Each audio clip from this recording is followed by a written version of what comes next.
रोने लगी रानी और रो कर के जवाब दिया महाराज चिंता तो हमें कई बात की है।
महारानी पवन रेखा जवाब दिया महाराज दुख दुख तो हमें सिर्फ एक ही बात का है कि घर में कोई संतान नहीं। महाराज ने जवाब दिया रानी पागल हो जो चिंता करती हो, चिंता करने से क्या मनुष्य का दुख दूर हो सकता है? चिंता करने से सिर्फ इंसान की उम्र कम होती है और तुम व्यर्थ में चिंता करती हो। तो रानी ने जवाब दिया महाराज चिंता करने की सिवाय क्या हमारे पास, क्या करें हम? महाराज बोले चिंतन करो भगवान का, जो प्रभु दुख देते हैं वो एक दिन सुख भी देते हैं, परंतु सुख देते जब हम उनकी शरण में जाते हैं।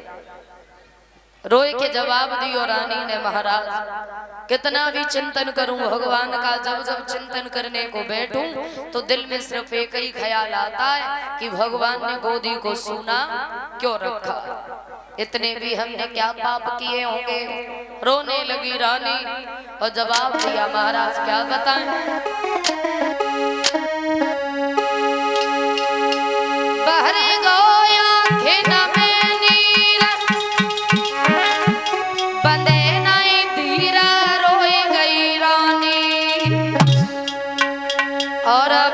संतान के घर में सैया हो गई है बदनामी।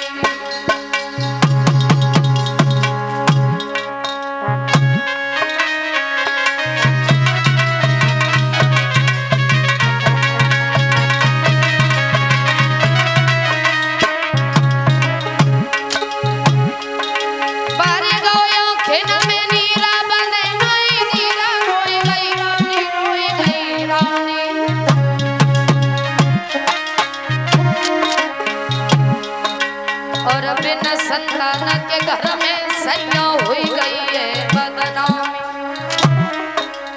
और महाराज एक करे कित जाए किने सुनाए मन की का, और इतनी कही के रोने लगी महाराज।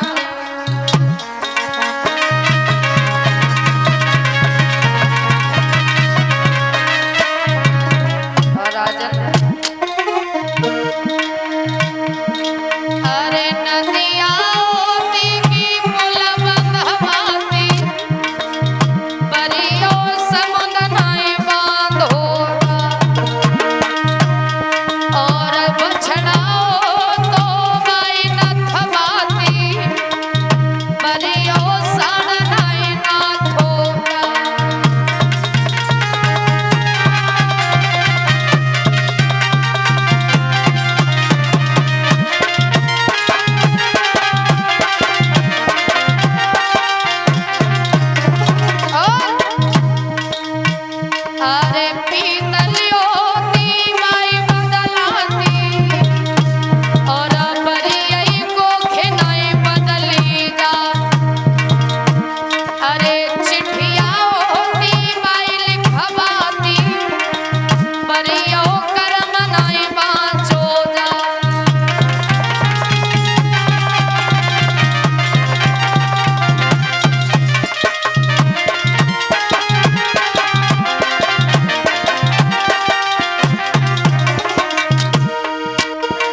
घोड़ा और गाँव गए बकरिया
समय व्यतीत तो होता गया। श्री सुखदेव जी समझा के कहते हैं राजन परीक्षित, समय गुजरता गया। महाराज ने जवाब दिया, रानी चिंता करती हो व्यर्थ नहीं। चिंता करने से कभी मनुष्य का दुख दूर नहीं हो जाता। चिंता करने से सिर्फ इंसान की उम्र कम होती है। जैसे ही कहा, समझाया महाराज ने, जवाब दिया, घर में मन न लग रहा हो तो बाग में चली जाओ, सखियन को साथ ले जाओ और थोड़ी देर घूम के आओ तो तुम्हारा मन थोड़ा बहल जाएगा। रानी ने सखियन को संग में लियो और चली। और जैसे ही चली रानी बाग में पहुंची, उस बाग की सुंदरता को देख के रानी बड़ी मोहित हो गई। वो खुशी ज्यादा देर तक की ना थी। थोड़ा वक्त बीत पाया तब तक तेजी से आंधी तूफान आ गया। तूफान आया, हाथी चिंगारने लगा, शेर दहाड़ लगाने लगा और रानी डरने लगी। कोई हो तो हमारी रक्षा करो। उस बाग में और तो कोई नहीं रहता था, एक दुर्मिलक नाम का राक्षस रहता था।